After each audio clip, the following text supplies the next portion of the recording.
तो एक सभी भक्तों को हम धन्यवाद करते हैं, जितने भी भक्त हैं जो रेगुलर सुन रहे हैं, रेगुलर जो है इस कार्यक्रम को अटेंड कर रहे हैं, और जितने भी भक्त हैं सपोर्ट कर रहे हैं हर तरीके से, है ना, समय देके और फाइनेंशियली भी सपोर्ट कर रहे हैं। तो उन सबको बहुत बहुत आभार है, हम बहुत कृतज्ञ हैं। और अभी राम नवमी आने वाली है, तो सबसे अनुरोध है कि उसमें भी सब जो हैं भाग ले सकते हैं, किसी प्रकार से जो है आप इसमें सहयोग कर सकते हैं। रामनवमी है 21 तारीख को, तो हालांकि लॉकडाउन है, तो लॉकडाउन के अंतर्गत जितना संभव है उतना हम जो है भव्य उत्सव करने का प्रयास करेंगे। तो बिना आप सबके सहयोग के वो नहीं हो पाएगा संभव, तो इसलिए सबसे अनुरोध है कि कुछ ना कुछ यथाशक्ति जो है वो सब कुछ सहयोग करें, ताकि हम इसी तरीके से भगवान की लीलाओं का, भगवान की महानता का प्रचार करें, और जो ये सारे जो उत्सव हैं तो उनको अच्छे से मना सकें। और बहुत सारे लोग हैं जो ऑलरेडी डोनेशन कर रहे हैं, सपोर्ट कर रहे हैं हमें, तो उन सब के हम आभारी हैं। और जो लोग भी करना चाहते हैं, जिन्होंने अभी तक नहीं किया है, कुछ डोनेशन करना चाहते हैं, जो ये हम जो प्रचार कार्य कर रहे हैं उसको सपोर्ट करना चाहते हैं, तो वो चैट बॉक्स में अकाउंट डिटेल डाल दिया है, तो उसमें जो भी लक्ष्मी देना चाहते हैं वो ट्रांसफ़र कर सकते हैं भगवान की सेवा में। और QR कोड भी है ना, तो तो एक QR कोड भी है, उसको स्कैन करने के माध्यम से भी वो डोनेशन दे सकते हैं। और हरे कृष्णा, सभी भक्तों को दंडवत प्रणाम। आज हमारा चर्चा का विषय है सीता शोक निवारक हनुमान।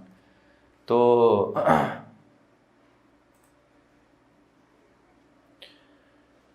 किस प्रकार से हनुमान ने सीता माता का जो शोक है उसको दूर किया, तो वो जो है आज हम देखेंगे कैसे हनुमान जी ने सीता माता के दुख को, शोक को, जो तो सीता माता का शोक जो है वो भौतिक स्तर पे जो हमें शोक होता है उस प्रकार का शोक नहीं है, आध्यात्मिक स्तर पे है। तो इसलिए उसका जो गुण है वो अलग प्रकार का है। तो हम देखेंगे कि कैसे वह शोक कर रही थी और हनुमान जी ने कैसे उनको सांत्वना दी।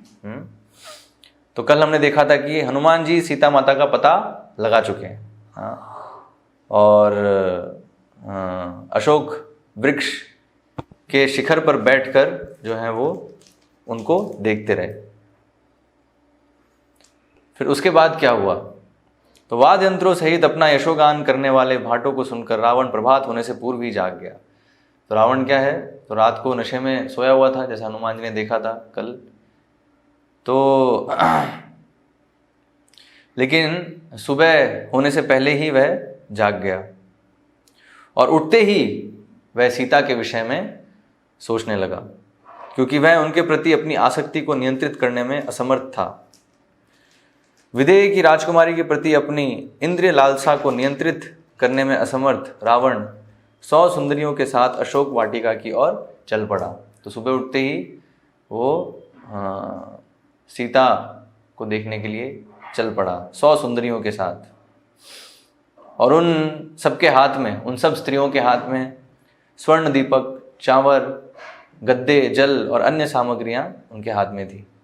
तो इस प्रकार से रावण आगे आगे चल रहा था, और उसके पीछे ऐसे 100 सुंदरियां थीं, और जो है वो अशोक वाटिका की तरफ चलने लगा सीता से मिलने के लिए।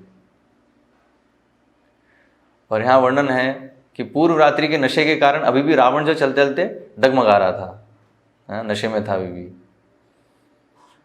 तो हनुमान जी ने भी देखा रावण को आते हुए कि रावण ऐसे आ रहा है, तो उन्होंने स्वयं को सघन पत्तियों वाली शाखा के पीछे छुपा लिया। तो हनुमान ने जैसे ही देखा रावण आ रहे हैं तो अपने आप को उन्होंने पत्तियों के पीछे, वृक्ष की जो पत्तियां हैं उसके पीछे छुपा लिया।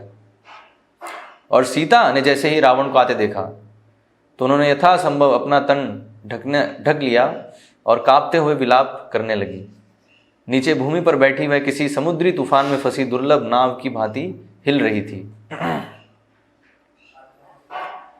उपवास और शोक से सीता का तन क्षीण और मन उदास हो गया था। तो अभी सीता जो है वो कुछ भी ना तो ढंग से वो खा रही थी, ना ही वो सो रही थी, बस हर क्षण भगवान राम का वह स्मरण कर रही थी। तो यहाँ सीता माता का उदाहरण है बेस्ट उदाहरण है कृष्णा कॉन्शियसनेस का, कि कैसे हमें सदैव भगवान का स्मरण करना है हर स्थिति में। तो यहाँ पर बहुत ही संकट वाली स्थिति में है सीता जी, लेकिन वो नित्य भगवान का स्मरण कर रही हैं। तो रावण अभी सीता के सम्मुख आकर उन्हें बहकाने की आशा में बोलने लगा। तो अभी जो सीता माता है उनका कितना भगवान के प्रति प्रेम है और कितनी जो है वो मतलब उनकी जो अनन्य भक्ति है, भगवान के प्रति जो आसक्ति है, वो यहाँ पर हमें देखने को मिलती है। तो रावण अभी अनेक प्रकार से उनको बहलाने का प्रयास करता है। तो रावण आकर कहता है, हे सर्वसुंदरी, मैं तुम्हारे प्रेम में व्याकुल हूं, अतएव तुम अपनी लज्जा त्याग दो। मेरी बात मान लो प्रिय, तुम्हें पाने की मेरी असहनीय लालसा को पूर्ण करो। पराई स्त्रियों को हर लाना या उनका शील भंग करना सदैव से राक्षसों की रीति रही है, किंतु मैं तब तक तुम्हारा स्पर्श नहीं करूंगा जब तक कि तुम स्वेच्छा से मुझे स्वीकार ना कर लो। तो अभी जब रावण के इन वाक्यों को कई लोग इस तरह से प्रस्तुत करते हैं तो और वो इस तरह से इसको इंटरप्रेट करते हैं कि देखो रावण कितना अच्छा था, है ना, उसने जो है कितना प्रेम करता था सीता से। हाँ, तो यहाँ बता रहे, खुद कह रहा है कि मैं तुम्हारे प्रेम में व्याकुल हूँ। हाँ, और राक्षसों की तो ये रीति रही है कि वो पर स्त्री को हर लाते हैं और जो है उनका जबरदस्ती करते हैं, लेकिन मैं तुम्हारे साथ जबरदस्ती नहीं करूँगा। हाँ, स्वेच्छा से तुम जब मुझे स्वीकार कर लोगी तभी जो है मैं तुम्हारा स्पर्श करूँगा। तो इस तरीके से तो रावण कितना बढ़िया है। लेकिन यहाँ भी देखने वाली चीज़ यही है कि सबसे पहली चीज़, रावण जिस चीज़ को प्रेम कह रहा है दरअसल वो काम है ना, प्रेम नहीं है। तो इसलिए बताया है प्रेम और काम जो है दोनों में बहुत अंतर है। दोनों दिखने में एक जैसे लगते हैं लेकिन एक है नहीं। तो उदाहरण दिया है जैसे लोहा और सोना। तो लोहा जिसके ऊपर सोने की परत चढ़ी हुई है तो वो भी दूर से देखेंगे तो सोना दिखेगा, और जो वास्तविक सोना है वो भी सोना दिखेगा ही, वो तो है ही सोना, तो सोना ऐसे दिखेगा। लेकिन जो लोहा है जिसके ऊपर सोने की परत है, तो दोनों को अगर साथ में रख देंगे तो दोनों लगेगा कि सोना है, लेकिन एक लोहा है और एक सोना है ना। तो इसी तरह से जो प्रेम है वो स्वर्ण के समान है, सोने के समान है, और जो काम है वो ऐसा जो लोहे के समान है। दिखने में दूर से दोनों लगता है कि एक जैसा है, लेकिन दोनों में जमीन आसमान का अंतर है। तो क्या है, इसलिए परिभाषा बताइए। प्रेम की परिभाषा क्या है? कृष्णेंद्रिय प्रीति इच्छा, है ना। तो कृष्ण की इंद्रियों की प्रीति है तो उसे प्रेम कहते हैं। हाँ, और काम क्या है? आत्मेंद्रिय प्रीति वांछा तारे बलि काम है। तो खुद के इंद्रियों की तुष्टि उसे काम कहते हैं। ठीक है, तो इसलिए बहुत तो जमीन आसमान का अंतर है। एक जगह कृष्ण की इंद्रिय प्रीति है और दूसरी जगह खुद की इंद्रिय प्रीति है। तो जहाँ पर खुद की इंद्रिय प्रीति जहाँ पर फोकस है तो वो क्या है? वो काम है। और जहाँ पर कृष्ण की इंद्रियों की प्रीति है तो वहाँ क्या है? वो प्रेम है। तो अभी यहाँ पे रावण सीता को हर के लाया है किस लिए? अपनी इंद्रिय प्रीति के लिए। तो यहाँ पे लेकिन वो कह रहा है कि मैं तुम्हारे प्रेम में व्याकुल हूँ, तो प्रेम नहीं है उसको जो है काम वासना है। और अभी यहाँ जो कह रहा है, अपने आप को बड़ा महान दिखा रहा है कि देखो मैं तुम्हारी इच्छा के बिना तुम्हारा स्पर्श नहीं करूँगा, तुम मुझे स्वेच्छा से स्वीकार करो।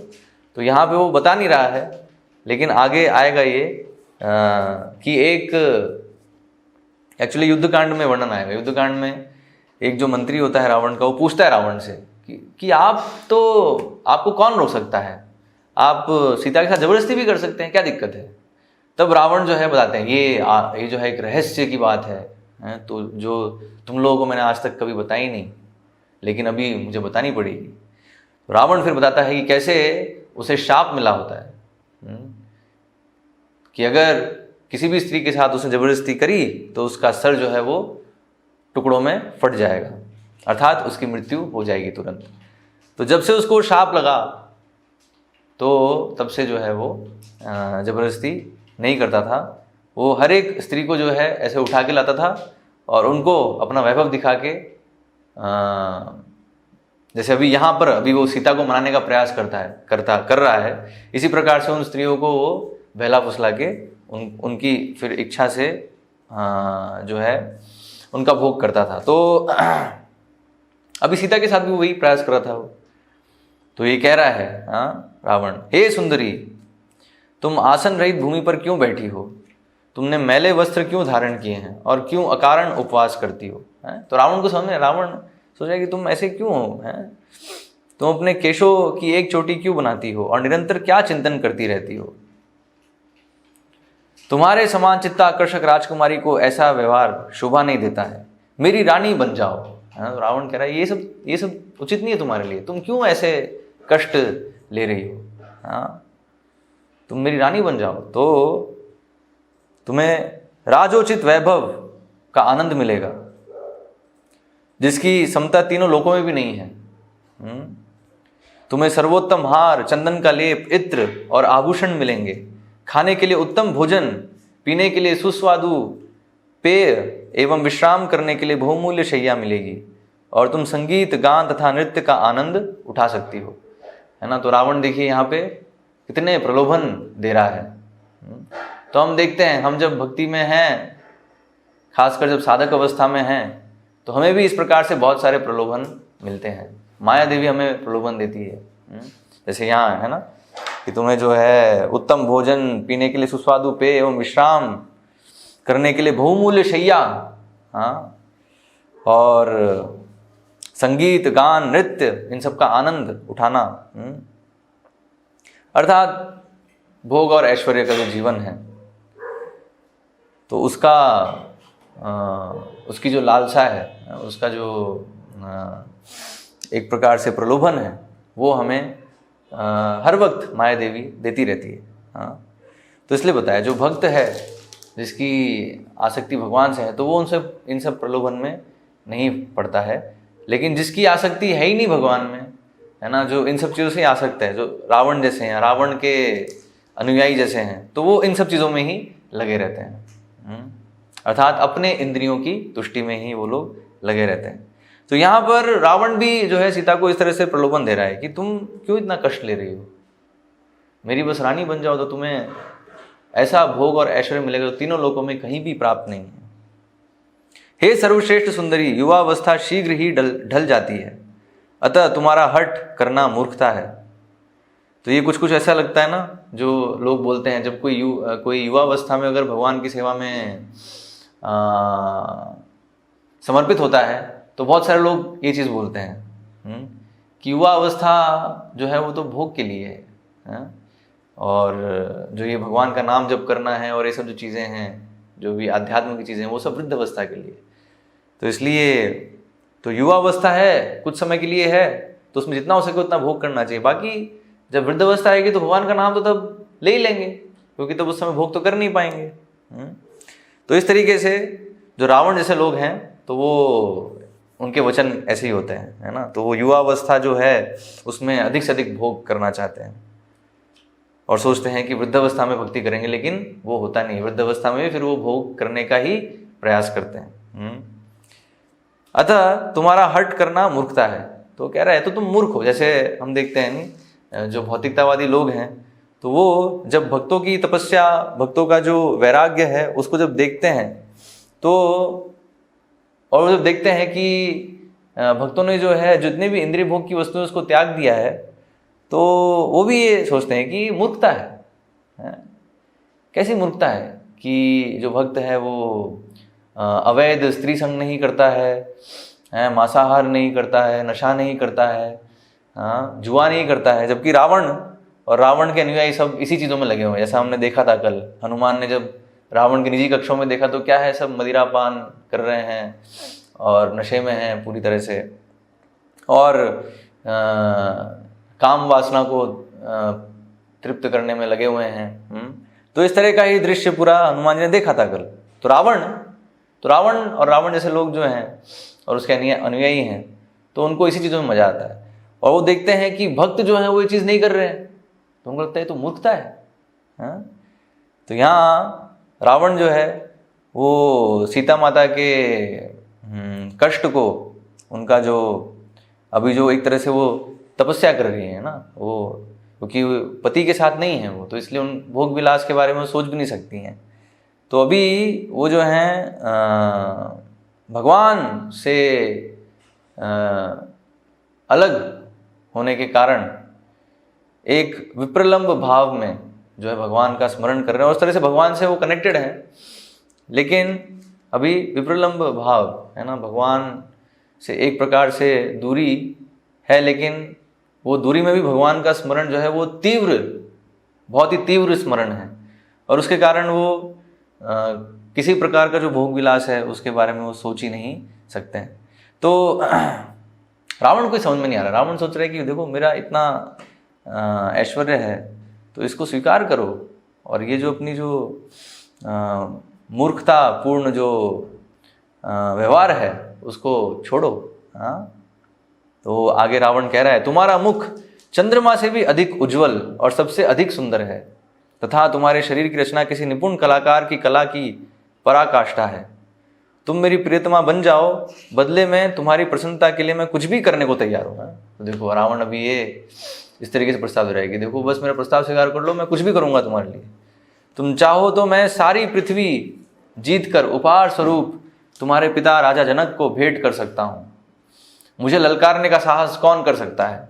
हे सीता, तुम्हें देखकर मैं इस प्रकार आसक्त हो गया हूँ कि मुझे अपनी किसी पत्नी के साथ आनंद का अनुभव नहीं होता, मंदोदरी के साथ भी नहीं। तो ये दिखा रहा है ना, ये पूरा जो है रावण पूरा कामुक व्यक्ति है। तो राक्षस प्रवृत्ति जो है पूरा वो यहाँ दिखा रहा है। तो राक्षस जो लोग अपनी इंद्रिय तुष्टि के लिए लगे रहते हैं, तो वो कभी भी उनसे जो है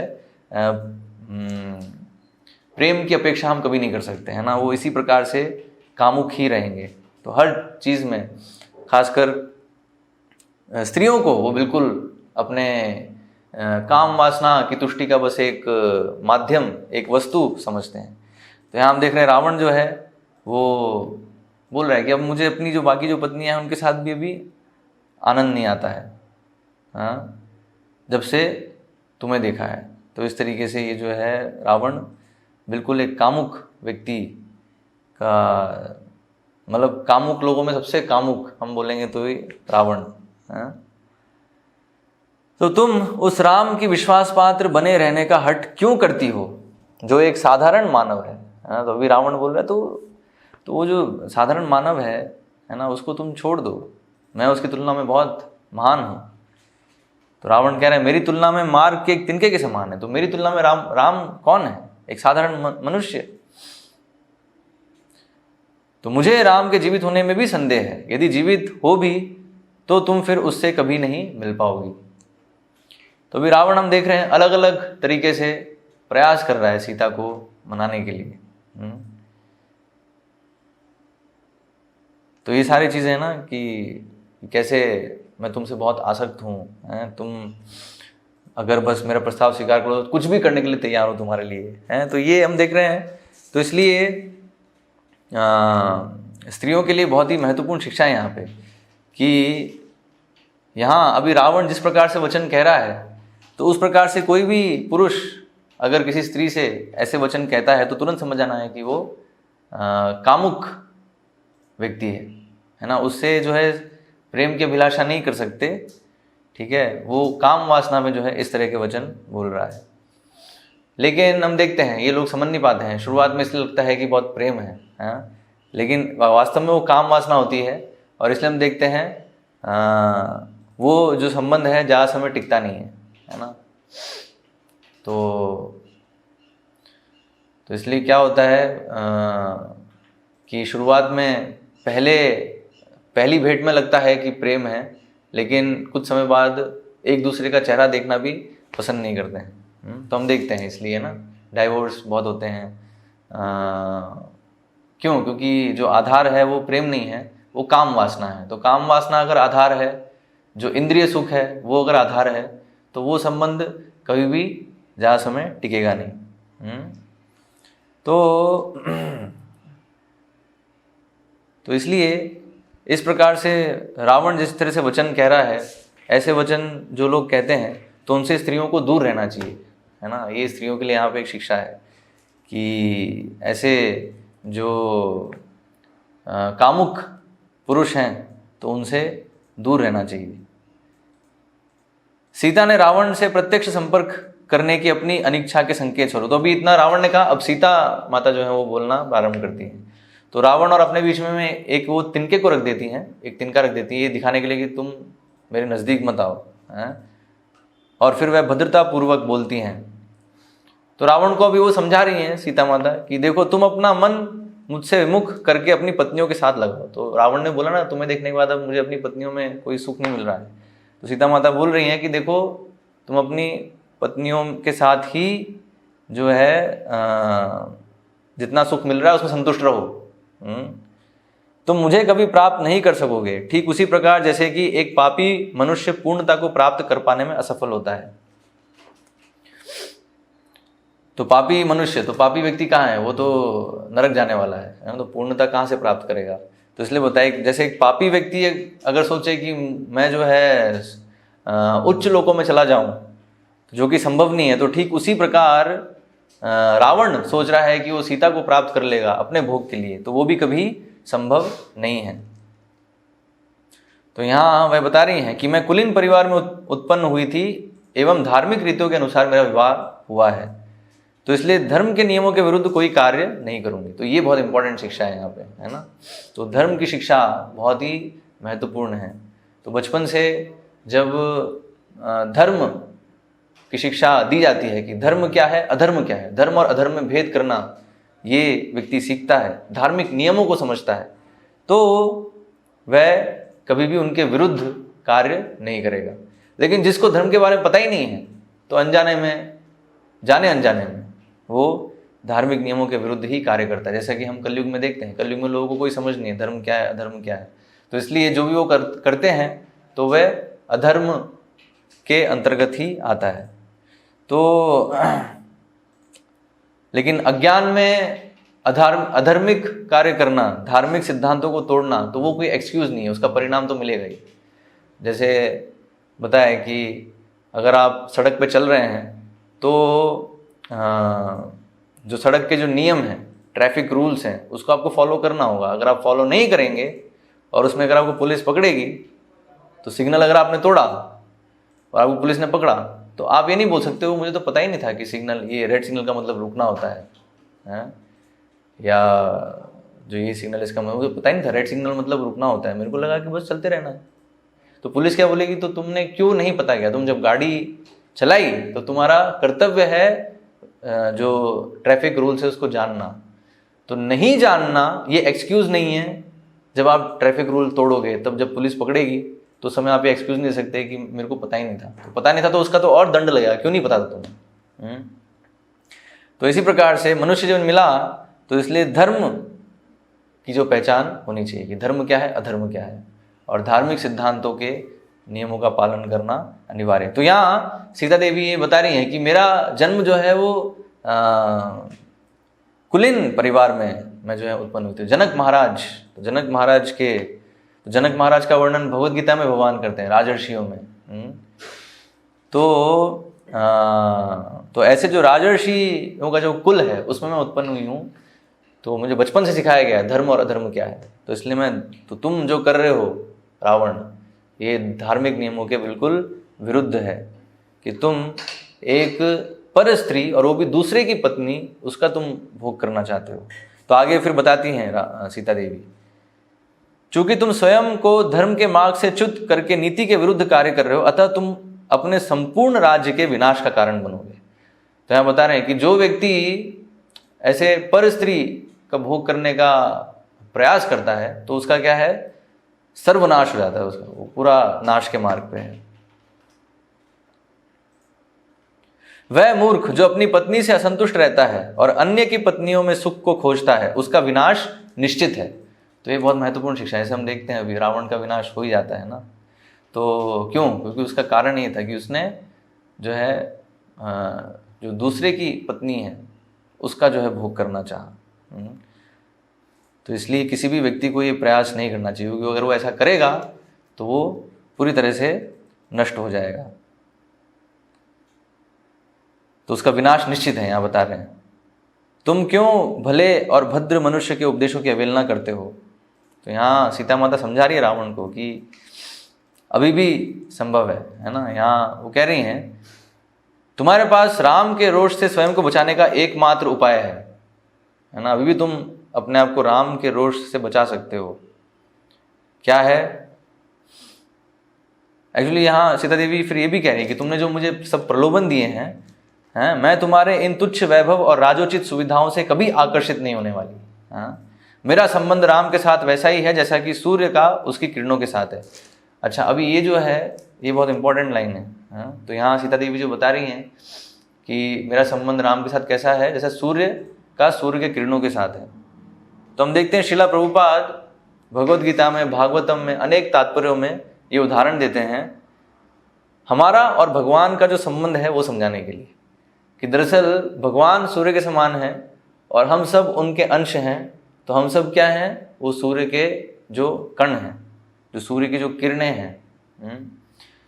तो दरअसल हम सब का संबंध भी वैसा ही है।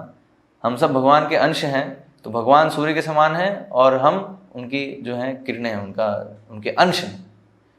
तो इसलिए आत्मा कभी क्रिएट नहीं हुई है। कई बार लोग बोलते हैं कि आत्मा कब अस्तित्व में आई। तो आत्मा का अस्तित्व हमेशा से है। जैसे भगवान का अस्तित्व है वैसे ही आत्मा का अस्तित्व सदैव है। कैसे? जैसे उदाहरण दिया है, जब सूर्य है तो उसी समय सूर्य की किरणें भी हैं। ऐसा नहीं हो सकता कि सूर्य है और उस समय सूर्य की किरणें नहीं है, ऐसा कोई समय नहीं होगा। जैसे ही सूर्य है तो उसके साथ साथ सूर्य की किरणें भी हैं। तो उसी प्रकार से भगवान है तो भगवान शाश्वत हैं, तो उसी प्रकार से उनके जो अंश हैं, जो जीवात्मा है, हम सब जितनी भी जीवात्मा है वो भी शाश्वत हैं। तो अब डिफरेंस क्या है? जो जितने भी शुद्ध भक्त हैं, जितने महान भक्त हैं, तो भक्तों में सर्वश्रेष्ठ हैं। तो यहाँ बताया जो भगवान की अंतरंगा शक्ति सीता देवी हैं, राधा रानी हैं, है ना, लक्ष्मी हैं, तो ये क्या है? ये हमेशा भगवान की सेवा में लगी रहती हैं। वो ये संबंध कभी भूलते नहीं हैं। लेकिन हम लोग क्या हैं? हम ये संबंध भूल जाते हैं। तो मनुष्य जीवन अवसर है इस संबंध को फिर से रिवाइव करने के लिए। तो इसलिए हम जो है भगवान की जो है गाथा का श्रवण और कीर्तन कर रहे हैं, भगवान की लीलाओं का, जिससे पुनः ये स्मृति हम में आए कि हमारा ये वास्तविक संबंध है भगवान से। तो क्योंकि हम भूल जाते हैं हमारा संबंध भगवान के साथ, इसी प्रकार से संबंध है हमारा भी, और भूलने के कारण फिर हम इन सब प्रलोभन में फंस जाते हैं। माया देवी हमें इसी प्रकार से, रावण अभी जैसे सीता माता को प्रलोभन दे रहा है, वैसे माया देवी हमें प्रलोभन देती रहती है इंद्रिय सुख के लिए, और हम उसमें पड़ते रहते हैं, है ना, उसमें हम गिरते रहते हैं और इस तरीके से अलग अलग शरीरों में 84 लाख योनियों में भ्रमण करते रहते हैं।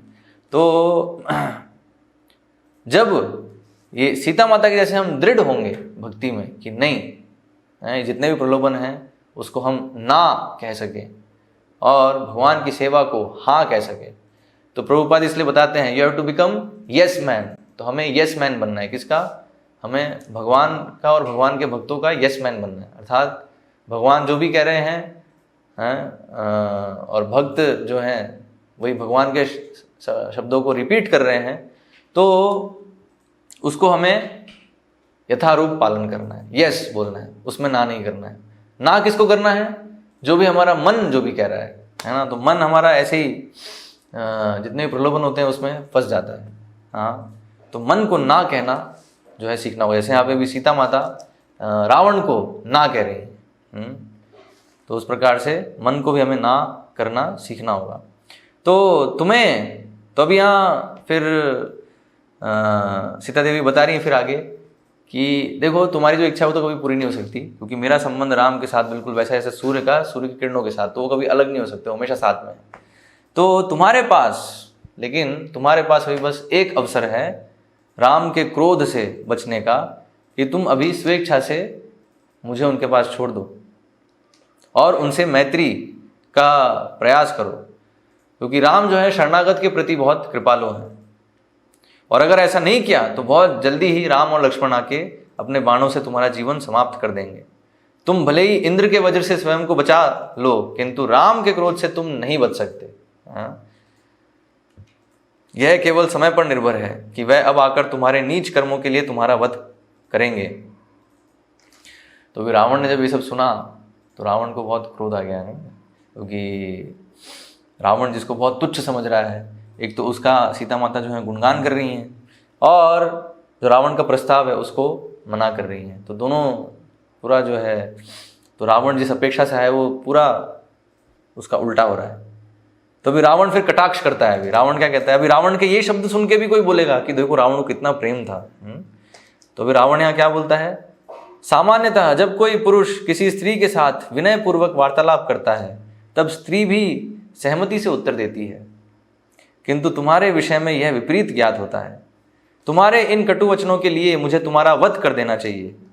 तुम भाग्यशाली हो कि तुम्हारे प्रति जो मेरा प्रेम है उसी ने मेरे क्रोध को नियंत्रण में रखा है। तो रावण फिर से बोल रहा है कि देखो, क्योंकि तुम्हारे प्रति प्रेम है इसलिए मैं तुम्हारा वध नहीं कर रहा हूं, वरना इस तरह से किसी और ने बोला होता मुझसे तो तुरंत उसका वध कर दिया होता। तो बताया, तो मेरा प्रेम है उसी ने मेरे क्रोध को नियंत्रण में रखा है, जैसे कि एक सारथी अपने नियंत्रण में ना आने वाले घोड़े को बांध कर रखता है। प्रेम का विचित्र स्वभाव तो देखो है। तो भी रावण अभी फिर प्रेम की व्याख्या कर रहा है कि जब कोई स्त्री अपने प्रियतम के प्रति रूखा व्यवहार करती है तब उसका प्रियतम उस स्त्री के प्रति और भी अधिक प्रीति दर्शाता है। दरअसल ये प्रेम नहीं, ये काम, ये सारे जो लक्षण जो रावण बता रहा है ये सब काम वासना के लक्षण है ना। तो जब भी स्त्री पुरुष काम वासना के अंतर्गत आकर्षित होते हैं तो इस प्रकार से जो है उनके बीच में आदान प्रदान होता है। तो उसको रावण अभी यहाँ कह रहा है। तो यही एकमात्र कारण है कि मैं तुम्हारा वध नहीं करता, अन्यथा तुम अपमान एवं वध के योग्य ही हो। तो अभी कहाँ गया प्रेम? अभी देखेंगे अभी रावण कैसी धमकी देता है? तुम्हें दी गई 1 वर्षा की अवधि से 10 मास बीत चुके हैं, अतः अब केवल 2 मास ही प्रतीक्षा मैं करूंगा। और अगर तब तक भी अगर तुमने मेरे प्रस्ताव को नहीं स्वीकारा, मेरे प्रेम की अवहेलना की, तो मेरे रसोइये तुम्हारे टुकड़े टुकड़े करके उससे मेरे भोजन की व्यवस्था कर देंगे। तो ये है प्रेम है? ये है रावण का प्रेम कि क्या है, अगर मेरी नहीं सुनोगे तो फिर तुम्हारे टुकड़े टुकड़े करके जो है मैं भोजन कर लूँगा। तो इसलिए बताया ये प्रेम नहीं है, काम वासना है ना। तो जैसे हम देखते हैं बहुत सारे ऐसे आए दिन केसेस आते हैं ना, तथाकथित लव स्टोरीज़ के। एक्चुअली लव स्टोरी में लव स्टोरी है। तो आए दिन हम देखते हैं ऐसे अखबार में कई केसेस आते हैं किसी कि 2 प्रेमी प्रेमिका थे और उनमें कुछ हुआ, और जो व्यक्ति है जो प्रेमी है उसने फिर ठान लिया कि अगर मेरी नहीं हो सकती तो किसी की नहीं होनी चाहिए, है ना। तो उसने एसिड फेंक दिया उसके चेहरे पे, या पता नहीं किसी भी तरीके से उसको ये ऐसा जो है कुछ करते हैं जिससे वो पूरी तरह से वो नष्ट ही हो जाए। अगर मेरी नहीं हो सकी तो फिर किसी की नहीं होनी चाहिए। तो रावण का भी यही है कि अगर सीता जो है वो अगर मेरी नहीं हो सकी तो फिर किसी की नहीं होनी चाहिए, है ना। तो इसलिए अगर मेरा प्रस्ताव अगर वो नहीं स्वीकार करेगी तो फिर उसको मैं उसका पूरा वध ही कर दूंगा और उसका जो टुकड़े टुकड़े करके भोजन के रूप में खा लूँगा। तो ये है राक्षस, है ना, ये है राक्षसों का प्रेम, रावण का प्रेम। तो इसलिए जो लोग भी ये चीज़ कहते हैं कि रावण जो है बहुत अच्छा था, उसने जो है सीता को जो है सीता के जबरदस्ती नहीं करी, हैं, तो समझना चाहिए हमें कि वो सब क्या है, रावण के अनुयायी हैं। रावण जैसी ही उनकी मानसिकता है, वो लोग भी ऐसे ही पर स्त्री का भोग करना चाहते हैं, और अगर वो स्त्री का भोग नहीं कर सकते तो उसको पूरी तरह से नष्ट करना चाहते हैं। तो इस तरह के लोग जो हैं तो रावण को अपना आइडल मानते हैं, है ना। इन लोगों के आइडल ही रावण हो सकता है, क्योंकि रावण इन चीज़ों में बहुत दक्ष था। तो यहाँ पर वर्णन है कि ये रावण ने जब इस तरह से कहा तो उसके साथ जितनी भी जो उसकी पत्नियां आई थीं, जो 100 सुंदरियां, वो सब दरअसल उसकी पत्नियां थीं। तो वह सब बहुत ही उनको सहानुभूति होती है सीता के प्रति। तो वह, क्योंकि वह सब भी बलपूर्वक ऐसे हर के लाई हुई थी, है ना। यहाँ वर्णन है, वहाँ उपस्थित रावण की अनेक पत्नियों ने जो उसके द्वारा बलपूर्वक हर कर लाई गई थी, तो वो सब भी ऐसे बलपूर्वक हर कर लाई गई थी। रावण की चेतावनी सुनकर सीता के प्रति सहानुभूति की अनुभूति की, तथा जैसे ही रावण चलने के लिए तैयार हुआ, उन्होंने सीता को थोड़ा आश्वस्त किया। तो सबने मिलकर थोड़ा सा सीता को थोड़ा आश्वस्त किया, और उनके सहानुभूतिपूर्ण वचन से सीता को सांत्वना मिली। और फिर सीता फिर से कहती हैं रावण की भर्त्सना करते हुए, हे रावण, तुम्हारे राज्य में भी कोई तुम्हारा शुभेच्छुक नहीं हो सकता, क्योंकि तुम्हारा विनाश करने वाले इस अनैतिक कृत्य को संपन्न करने से तुम्हें रोकने का प्रयास किसी ने नहीं किया है। एक्चुअली करते हैं प्रयास, हम देखते हैं विभीषण करते हैं, कई जो मंत्री हैं वो भी प्रयास करते हैं, मंदोदरी भी बताती है रावण को, लेकिन रावण किसी की नहीं सुनता है।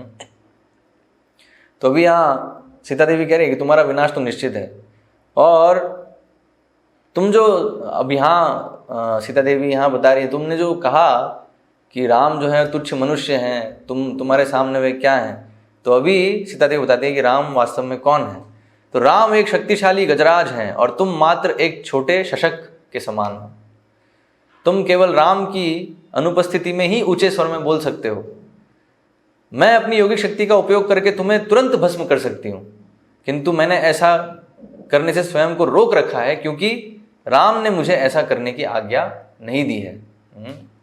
तुम मूर्ख हो, क्योंकि भगवान राम की पत्नी का अपहरण कर पाना असंभव है ना। तो वो ये संभव नहीं है कि जो है भगवान की अंतरंगा शक्ति उसको कोई छू भी सके, है ना, उसके लिए संभव नहीं है। लेकिन यहाँ सीता देवी बता रही है, तुम ऐसा केवल इसलिए कर सके क्योंकि विधाता मुझे तुम्हारी मृत्यु का निमित्त बनाना चाहते थे। तो मैं तुम्हारी मृत्यु का निमित्त बन सकूं, इसलिए ही तुम ये कर सके, अन्यथा किसी के लिए संभव ही नहीं है कि वो राम की पत्नी का अपहरण कर सके, हैं। और ये जब रावण ने सुना तो रावण इतना क्रोधित हुआ, इतना गरजा, है ना, और क्रोध में जोर से चिल्लाया और बोला, मैं आज ही तुम्हारा वध कर दूंगा। है ना, इतना क्रोधित हो गया। और फिर उसने वहां जितनी भी राक्षसनियां थी जो पहरेदार थी अशोक वाटिका में, तो उनको रावण ने फिर कहा, समझौता, भेंट अथवा बल, किसी भी प्रकार से सीता को मेरे प्रति सहमत करवाओ। हाँ, तो इस तरीके से रावण ने उन सबको आदेश दिया।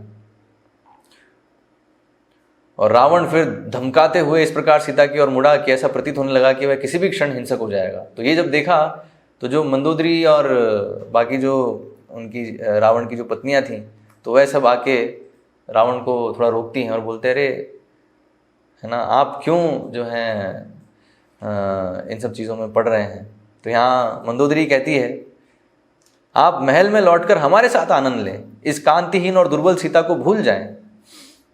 जब कोई व्यक्ति ऐसी स्त्री को पाने की इच्छा करता है जो उसे प्रेम ना करती हो, तब वह केवल कष्ट ही प्राप्त करता है, किंतु यदि स्त्री भी बदले में उसे प्रेम करे तभी उसे आनंद की प्राप्ति होती है। तो ऐसा कह के मंदोदरी और धन्यमालिनी, तो ये भी रावण की पत्नी होती है, तो ये लोग रावण को वहाँ से ले जाते हैं। इस प्रकार से सीता को और अधिक प्रताड़ित करने से रावण को रोका गया। तो इस तरह से रावण को जो है वो रोक देते हैं, और अहंकार पूर्वक हंसते हुए रावण अपने महल लौट गया। और ऐसे अपने राक्षस तरीके से हंसते हुए रावण महल को लौट जाता है। तो रावण के जाते फिर वहाँ जो तैनात राक्षसनियाँ हैं, तो रावण ने ऐसा कहा, उसके अनुसार सीता को समझाने का प्रयास करते हैं।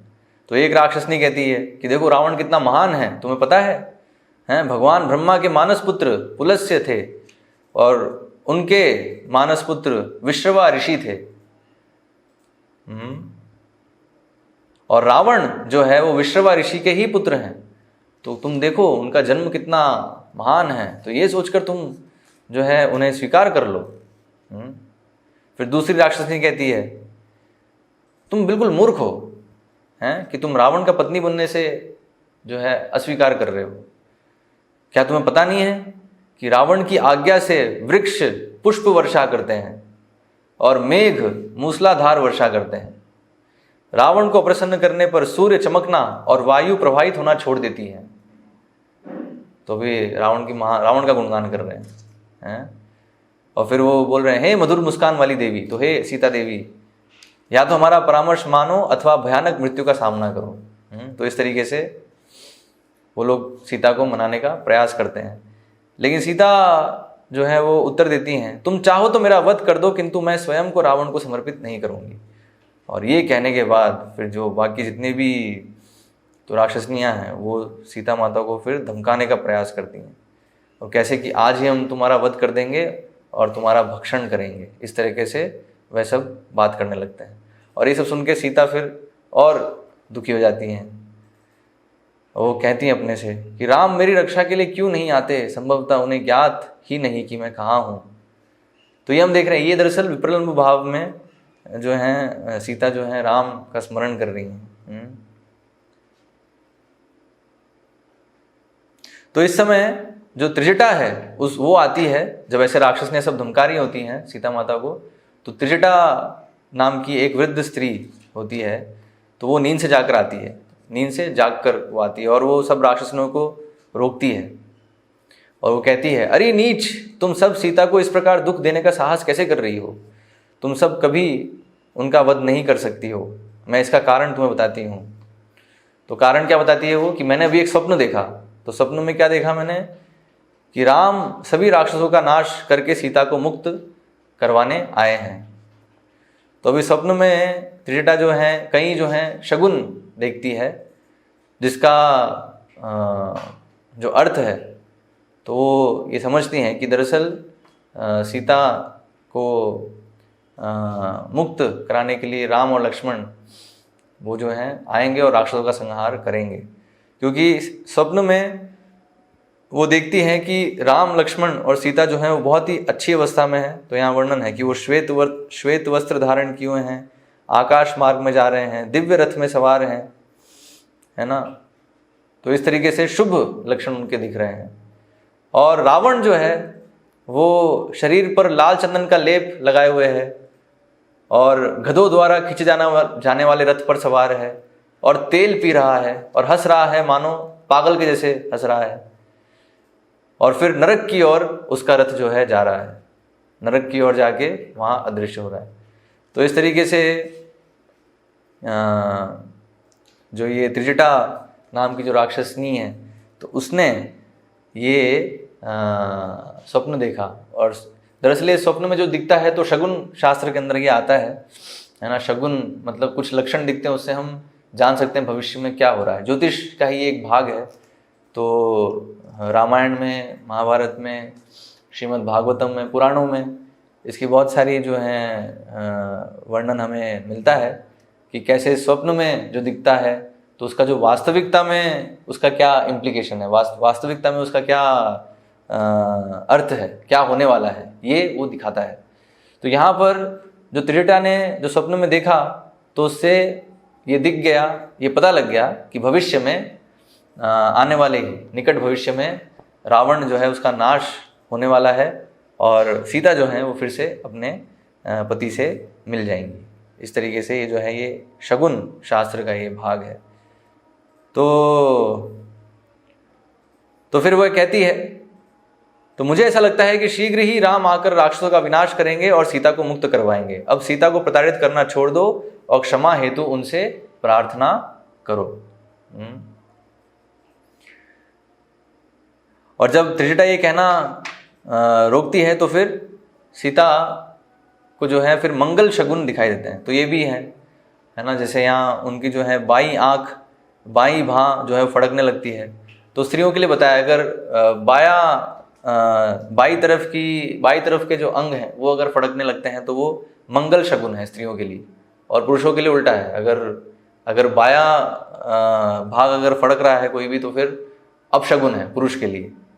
हाँ, तो यहाँ पर स्त्रियों के लिए, तो यहाँ सीता माता के लिए उनकी बाईं आँख और बाईं बाहें जो हैं वो फड़क रही थी, तो ये एक मंगल शगुन दिखा रहा था कि आगे कुछ शुभ होने वाला है। तो अभी हम देखते हैं आगे शुभ होने वाला है क्या, कि उनकी हनुमान जी से भेंट होने वाली है। तो यह सब देखकर त्रिजटा बोली, इन सभी मंगल शगुनों को देखकर मैं समझ सकती हूँ कि सीता को शीघ्र ही अति शुभ संदेश प्राप्त होने वाला है। और फिर सीता फिर कहती है, अगर तुम्हारे वचन सत्य हैं तो फिर मेरे पति के रोष से तुम्हारी रक्षा की सारी व्यवस्था की जाएगी। मतलब क्योंकि अभी सभी राक्षसों का वध होना है, लेकिन तुम जो है बच जाओगी अगर तुम्हारे वचन सत्य हुए तो। लेकिन फिर वापस से देखा कि चारों तरफ राक्षसनियाँ हैं, तो फिर से जो है सीता माता जो है वो निराश हो गई और वह सोचने लगी, यदि राम के आने से पूर्व ही रावण मेरा वध कर देगा तब क्या होगा। इस दयनीय दशा में मैं यातना नहीं सह सकती। तो ऐसा सोचकर बहुत ही निराश सीता माता हो रही थी, है ना। तो ये आध्यात्मिक स्तर पे है उनका पूरा भाव जो है। तो ये थोड़ा अनुभव करने की चीज़ है कि भगवान के संबंध में इवन जो ये इस तरह से, जैसे जो सीता माता का जो भाव है तो उसमें क्या है, उसमें भी एक रस है। तो लेकिन हम लोग इसको इमिटेट नहीं कर सकते। जो साधक हैं, साधना भक्ति में हैं, वो इस चीज़ को इमिटेट नहीं कर सकते, ठीक है। तो इसलिए हमें फॉलो करना है, पच्चीनों को फॉलो करना है। तो सीता माता का जो आदर्श है कि जितने भी प्रलोभन जो रावण दे रहा है ना, उन सब प्रलोभनों को वो ना कह रही हैं, और उसके लिए चाहे कितना कष्ट झेलना पड़े, कष्ट झेलने के लिए वो तैयार है। तो वो जो है हमारा भी प्रयास होना चाहिए भक्ति में कि हम भगवान की सेवा के लिए कितना भी कष्ट लें वो ठीक है। इनफैक्ट भगवान के लिए कष्ट लेना उसमें परम आनंद है। ये साक्षात्कार जो है ये होना चाहिए, तो फिर जो है फिर भक्ति में दृढ़ हो पाते हैं।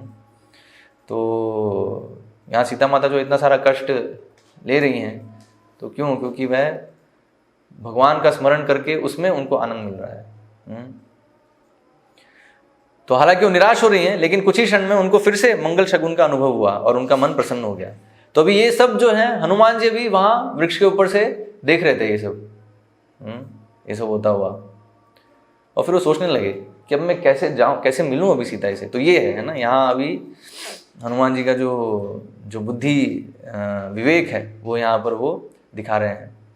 तो वे स्थिति पर विचार करने लगे। तो ऐसा नहीं कि अभी तुरंत सीता माता के सामने जाके बोलने लगे, वो सोचने लगे कि मुझे सीता को जाकर प्रोत्साहन देना चाहिए, क्योंकि अत्यधिक यातना के कारण उनकी बुद्धि आवृत हो गई है।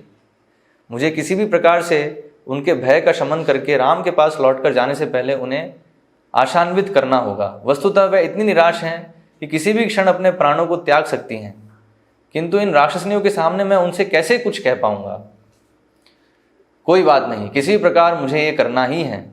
राम मुझे सीता के संदेश के विषय में अवश्य ही पूछेंगे। तो इसलिए मुझे लगता है कि सीता और राम दोनों को परस्पर संतुष्टि हेतु एक दूसरे के संदेशों की आवश्यकता है। तो है ना, तो यहाँ हनुमान जो है तो बिल्कुल बुद्धि और विवेक से समझ रहे हैं सब चीज़ों को, और क्या क्या करना है अभी मुझे वो सब समझ रहे हैं। तो अभी मैं भगवान राम से मिलने जाऊंगा तो पूछेंगे सीता के विषय में, तो इसलिए उनका संदेश पूछेंगे, तो इसलिए मुझे इनसे भी मिलना और भगवान का संदेश इनको देना और इनका संदेश भगवान के पास ले जाना ये ज़रूरी है। तो इसलिए फिर वह निर्णय लेते हैं कि जब ये सारी राक्षसनियाँ जब असावधान होंगी तब मैं उनसे भेंट करूँगा, और किस भाषा में बोलूँ ये भी वो सोचते हैं कि यदि मैं उनसे संस्कृत में बोलूँगा तब उन्हें मेरी बातों पर विश्वास होगा, किंतु यदि मैं ब्राह्मण की भांति बोलूँ तो वह मुझे भिक्षुक के वेश में आया रावण समझ सकती हैं। संभवतः अयोध्या की प्राकृत भाषा में संबोधित करने से उन्हें मुझ पर विश्वास हो जाए। किंतु यदि वे किसी वानर को मानव की भांति बोलते हुए सुनेंगी तब उन्हें मेरे रावण होने का संदेह हो जाएगा। तो अभी यहाँ हनुमान जी को पूरा जो है पूरी स्थिति उन्होंने देख ली है, तो समझ रहे हैं कि रावण जो है, रावण के पास भी शक्ति है कि वो रूप बदल सकता है। तो अभी अगर मैं अभी जाऊंगा और उनसे बात करूंगा तो उनको ये शक भी हो सकता है कि मैं रावण तो नहीं हूँ। तो इसलिए मतलब अभी वो सोच रहे हैं कि कैसे मैं सीता माता को विश्वास दिलाऊं कि मैं राम का ही दूत हूँ, कि भगवान राम ने ही मुझे भेजा है। क्योंकि वो जब तक विश्वास नहीं आएगा तब तक सीता माता अपना संदेश भी जो है भगवान राम के लिए नहीं देंगी। हाँ, तो भी पूरा जो है विचार कर रहे हैं हनुमान जी। तो इस तरह से, तो इसलिए वो कह रहे हैं, तो इसलिए मुझे अत्यंत सतर्क रहना होगा, क्योंकि यदि वह चीख पड़ी तो प्रहरी चौकन्ने हो जाएंगे। तो अगर मैं सतर्क नहीं रहा और मैंने ऐसे ही जो है जाके कुछ बोल दिया और उनको लगा कि ये तो रावण है या फिर पता नहीं क्या कौन है, और वो चिल्ला उठी, तो फिर सारे जो राक्षसनियाँ हैं वो चौकन्नी हो जाएंगी। अतः मुझे सावधानी पूर्वक विचार करना चाहिए। तो इसलिए हनुमान जी फिर कह रहे हैं, तो इसलिए मुझे सावधानी पूर्वक विचार करना चाहिए कि सीता से किस प्रकार भेंट की जाए, क्योंकि सर्वोत्तम योजना भी अविवेकी दूत के कारण असफल हो सकती है। तो भी सीता माता दिख गई है, ये एक टास्क पूरा हुआ, लेकिन अभी वो मतलब सीता माता दिखे, उसके लिए हनुमान जी इतना प्रयास किया और उसके बाद दिखे।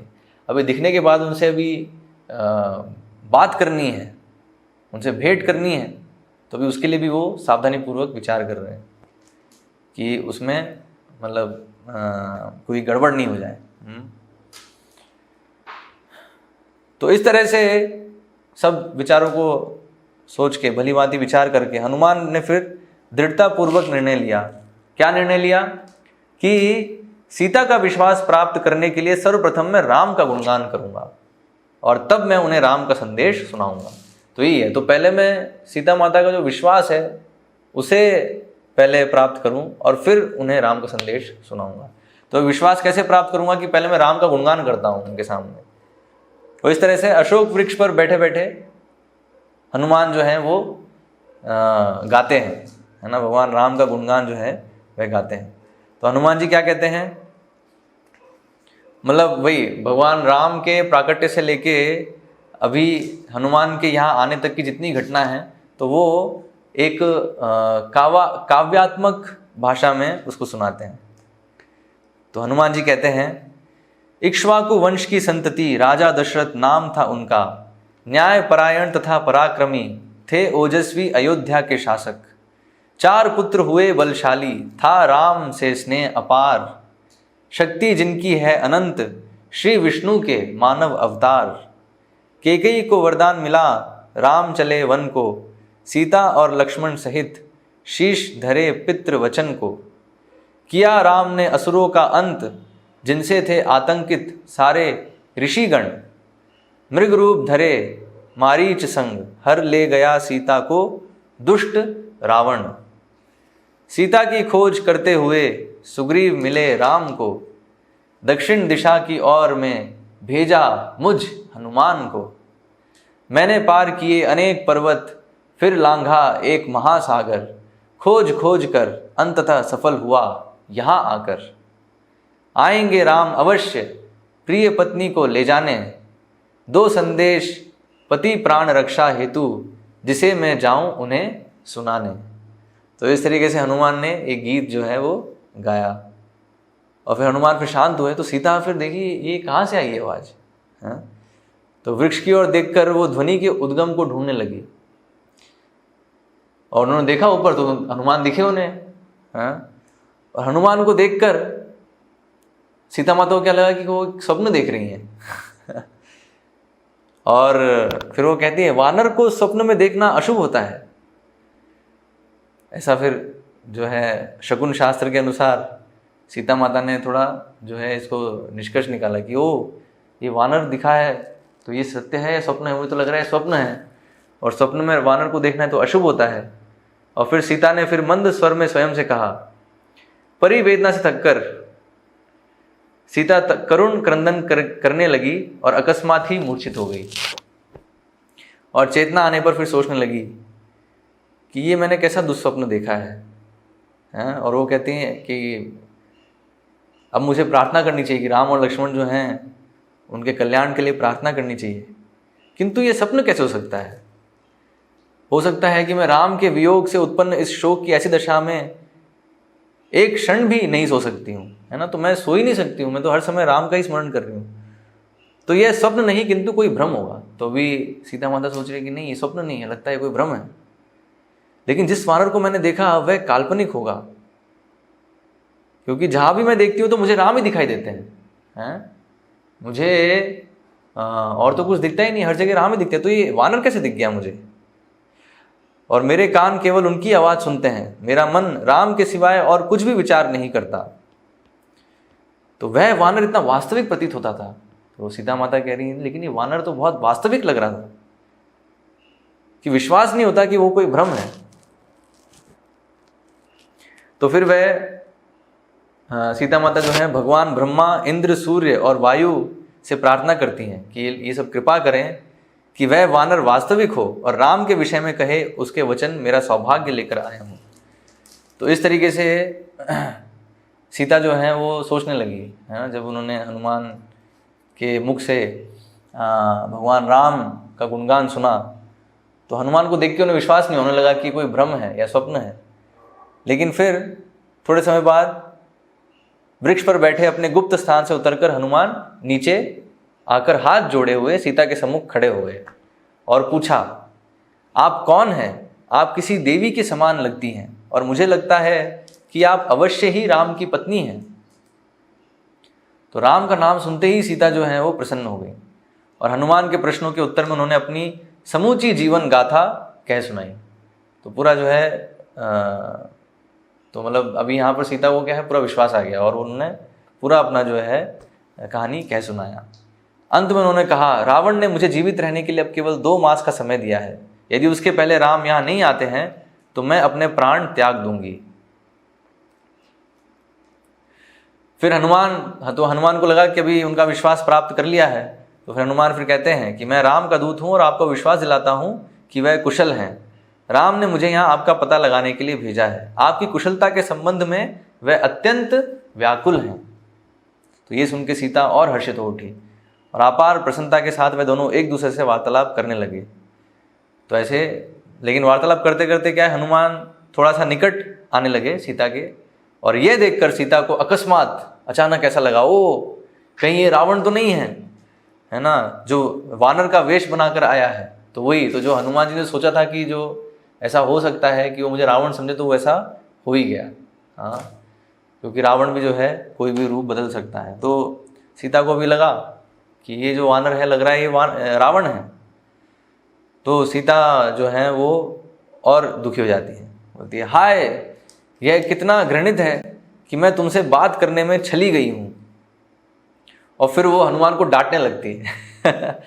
तो सीता माता जो हनुमान जी को डांटती हैं, तुम्हारे लिए ये कितनी घृणा की बात है कि तुम मेरे पास वेश बदल कर आए हो। लेकिन फिर अगले ही क्षण फिर सीता को लगता है कि लेकिन नहीं, ये वानर को देख के मुझे एक अलग ही प्रसन्नता का अनुभव हो रहा है। संभवतः मेरा संदेह जो है वो मिथ्या हो सकता है कि ये राम का ही दूत हो। तो सीता को भी लगता है हनुमान को देख के, नहीं ये राम के ही दूत लग रहे हैं, क्योंकि इनको देखकर मेरा मन प्रसन्न हो रहा है।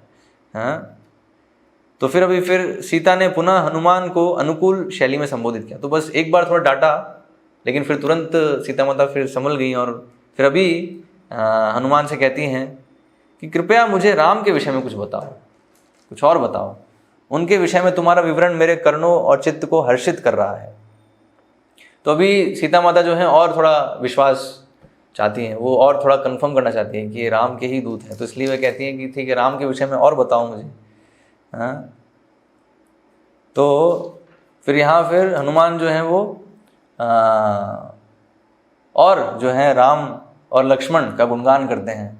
तो राम कैसे दिखते हैं उसका पूरा वर्णन करते हैं, उनकी आंखें कैसी हैं, उनके कंधे कैसे हैं, है ना। तो यहाँ वर्णन करते हैं कि राम की आंखें कमल के समान हैं, उनके कंधे चौड़े, भुजाएं बलशाली और उनकी गर्दन शंख के आकार वाली है।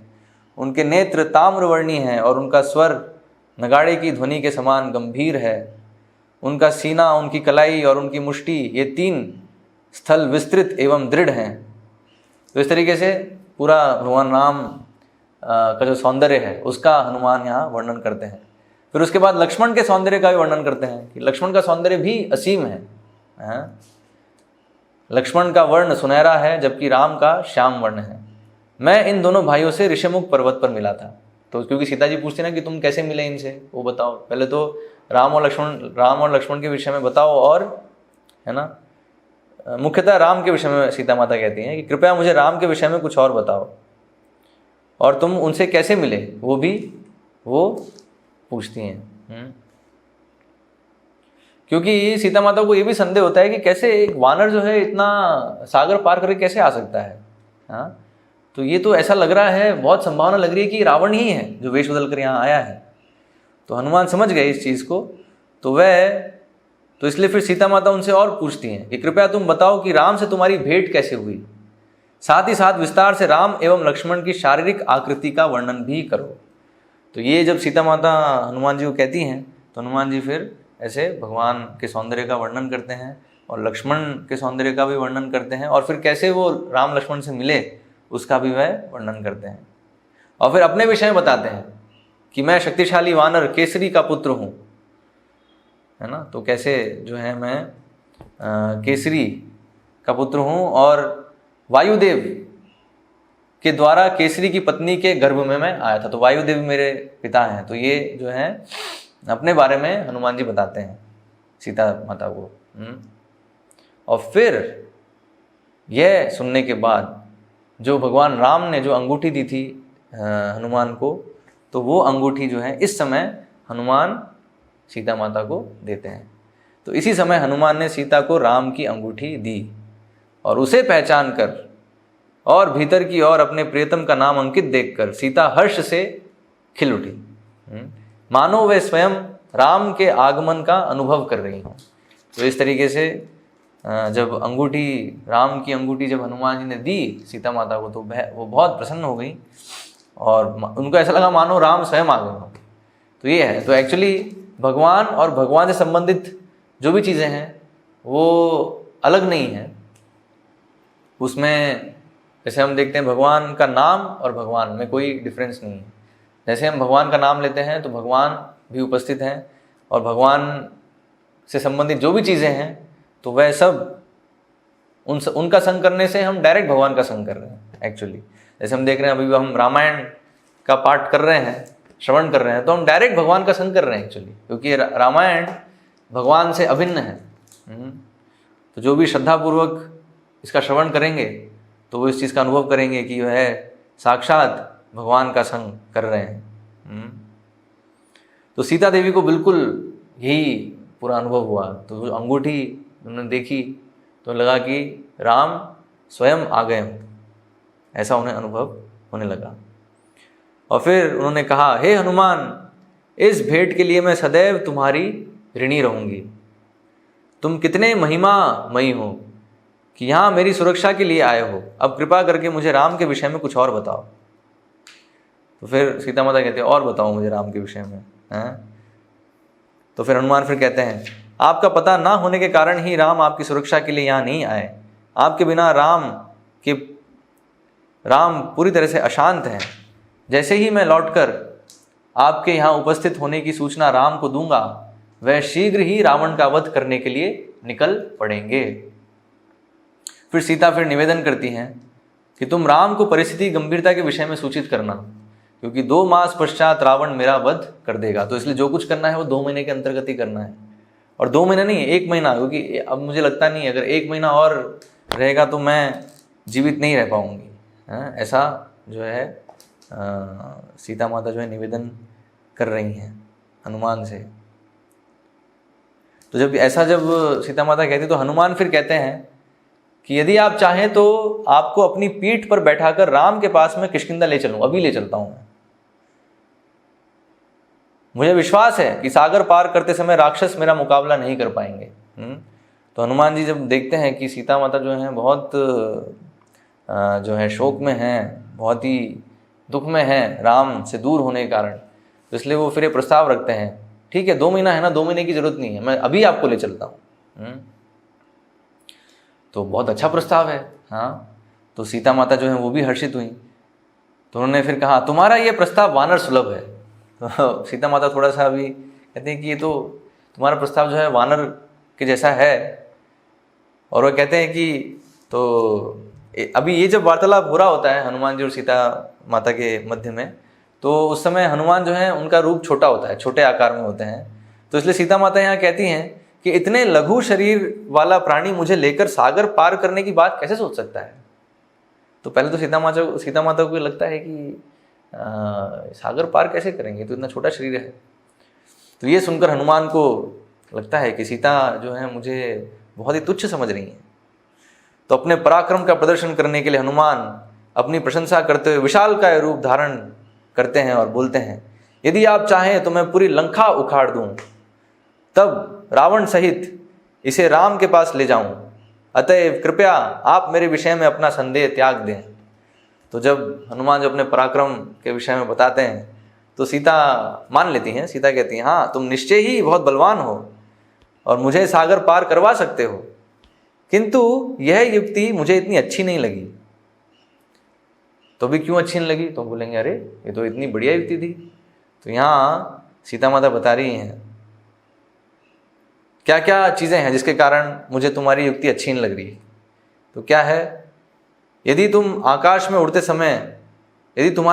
उड़ते समय मैं अचेत हो गई, मतलब तुम तो बड़ी गति से उड़ोगे, लेकिन उस गति को मैं कैसे झेलूंगी।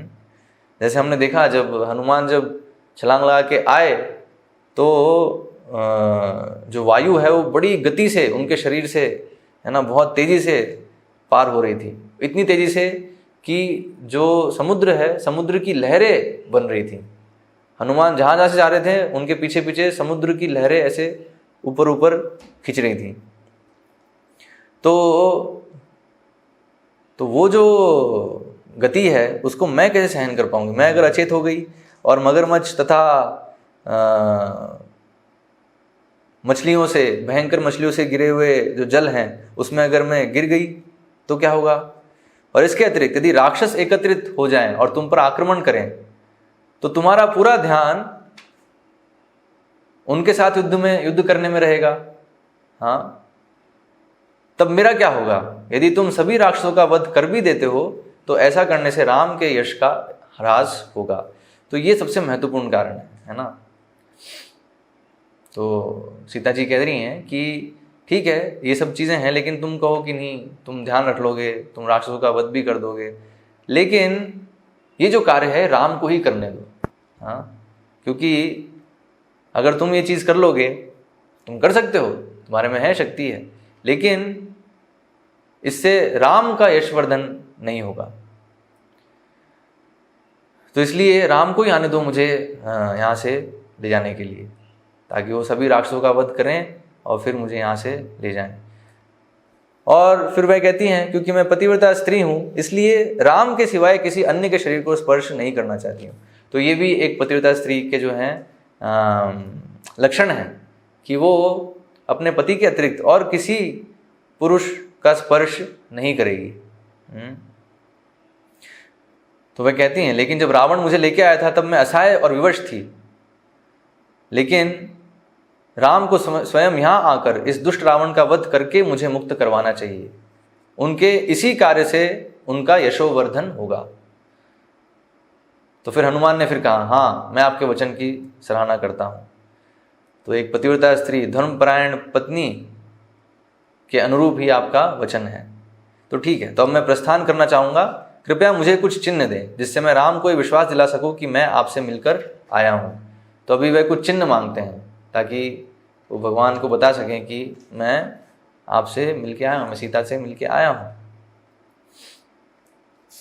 तो फिर सीता माता जो हैं एक आभूषण अपना देते हैं जो कि उनको दहेज में मिला होता है, उनकी माता ने दिया होता है। तो वो कहती हैं कि तो उस आभूषण को हनुमान को देते हुए सीता माता कहती हैं कि इस आभूषण को देखकर राम 3 व्यक्तियों का स्मरण करेंगे। तो कौन से वो 3 व्यक्ति हैं, क्योंकि वो 3 व्यक्ति हैं। एक तो सीता की जो माँ है उनका स्मरण करेंगे, और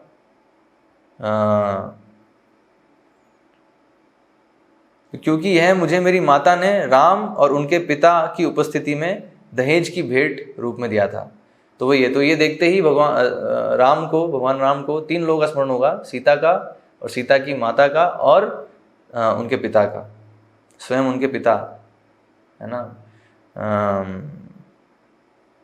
मतलब दशरथ महाराज। तो इन तीनों का वो स्मरण करेंगे इस आभूषण को देखते ही। तो हनुमान ने वो आभूषण लिया और फिर सीता माता की परिक्रमा कर कर वह जाने के लिए तैयार हुए। तो सीता माता फिर से बोलती हैं, कृपया राम को आश्वस्त करना कि वह शीघ्र ही मेरी रक्षा के लिए आए हैं। और फिर हनुमान ने फिर आश्वस्त किया कि आप चिंता ना करें, शीघ्र ही आप यहाँ राम लक्ष्मण और अनेक वीर वानरों को देखेंगी जो रावण और राक्षसों का वध करने के लिए आने वाले हैं। तो भी सीता को फिर जो है संशय होता है। वो कहती हैं कि आप जो हैं एक काम करिए, आप 1 दिवस और ठहर जाइए, क्योंकि आपके आने से मुझे मेरी पीड़ा को राहत मिली है। तो ये जो कार्य है ये हम देख रहे हैं हनुमान जी ने कर दिया है कि सीता माता जो बहुत शोक में थी, बहुत पीड़ित थी भगवान से दूर होने के कारण, लेकिन वो पीड़ा जो है वो हनुमान जी ने उसको दूर कर दिया। इसलिए हनुमान जी का ये नाम, एक और नाम है सीता शोक निवारक। हाँ, तो सीता के शोक को उन्होंने पूरा निवारण कर दिया है ना, वो राहत दे दी उनको। तो इसलिए सीता माता कहती है कि तुम थोड़ा और समय यहाँ ठहर जाओ। लेकिन फिर वह दूसरे क्षण फिर कहती है, ओ मैं अपनी आशाओं को पुनः जागृत क्यों कर रही हूँ। और फिर वो प्रश्न करने लगती हैं कि वानर इस विशाल सागर को कैसे लांघ सकेंगे, हैं, सागर को कैसे लांघ कर आएंगे। मुझे तो नहीं लगता कि राम और लक्ष्मण भी इसको कर पाएंगे, क्योंकि ये कार्य तो सिर्फ गरुड़, वायु या स्वयं तुम ही इस कार्य को कर सकते हो। हनुमान, मुझे ज्ञात है कि तुम अकेले ही मेरी रक्षा कर सकते हो, किंतु मेरी तुमसे प्रार्थना है कि तुम राम को इस अधिकार का उपयोग करने दो, उन्हें ही आकर राक्षसों का वध करके मेरी रक्षा करने दो, क्योंकि इसके लिए उनका सदैव यशोवर्धन होगा। तो अभी जो सीता माता को जो शंका हो रही है कि कैसे वानर सेना कैसे आएगी और इवन राम लक्ष्मण भी कैसे आएंगे ये समुद्र पार करके, तो अभी हनुमान फिर यहाँ कैसे आश्वस्त करते हैं। हनुमान फिर बताते हैं कि सुग्रीव की सेना में सभी वानर मेरे समतुल्य हैं या मुझसे श्रेष्ठ हैं, निश्चय ही वह सब सरलता से लंका पहुंच जाएंगे। तो आप निश्चित रहिए, कोई दिक्कत नहीं होगी, क्योंकि मैं आ गया हूं तो बाकी सब तो मेरे से श्रेष्ठ हैं या मेरे समान हैं। मुझ जैसे तुच्छ व्यक्तियों को ही दूत कार्य के लिए भेजा जाता है। तो यहाँ हम देख रहे हैं हनुमान जी की विनम्रता फिर से यहाँ दिख रही है। तो वो कह रहे हैं कि मैं जो दूत कार्य है वो तो तुच्छ लोगों को दिया जाता है ना, तो मैं तो बहुत तुच्छ व्यक्ति हूँ, तो अगर मैं इतना कर पा रहा हूँ तो फिर बाकी जो वानर सेना है वो तो आई जाएगी, आप चिंता मत करिए।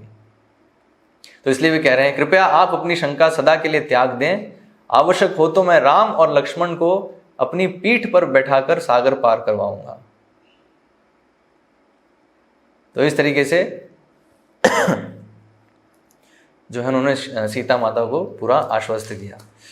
तो जब हनुमान जब जाने लगते हैं तो फिर से सीता माता फिर से ये चीज़ कहती हैं, है ना, फिर से वो स्मरण कराती हैं। तो यहाँ बताया, जैसे ही हनुमान प्रस्थान के लिए तैयार हुए, सीता ने उन्हें अपनी मुक्ति के शीघ्र करवाए जाने का पुनः स्मरण करवाया। और फिर हनुमान ने विचार किया कि मेरा लक्ष्य तब तक पूर्ण नहीं होगा जब तक कि मैं राक्षसों की वास्तविक शक्ति का परीक्षण ना कर लूं। तो राक्षसों की वास्तविक शक्ति कितनी है वो मैं ना देख लूं तब तक मेरा काम पूरा नहीं होगा। तो अभी कैसे वो राक्षसों की वास्तविक शक्ति का परीक्षण करते हैं और रावण से मिलते हैं, और उसके बाद जो लीला होती है तो उसको हम कल देखेंगे। तो आज हम यहीं पर विराम देते हैं।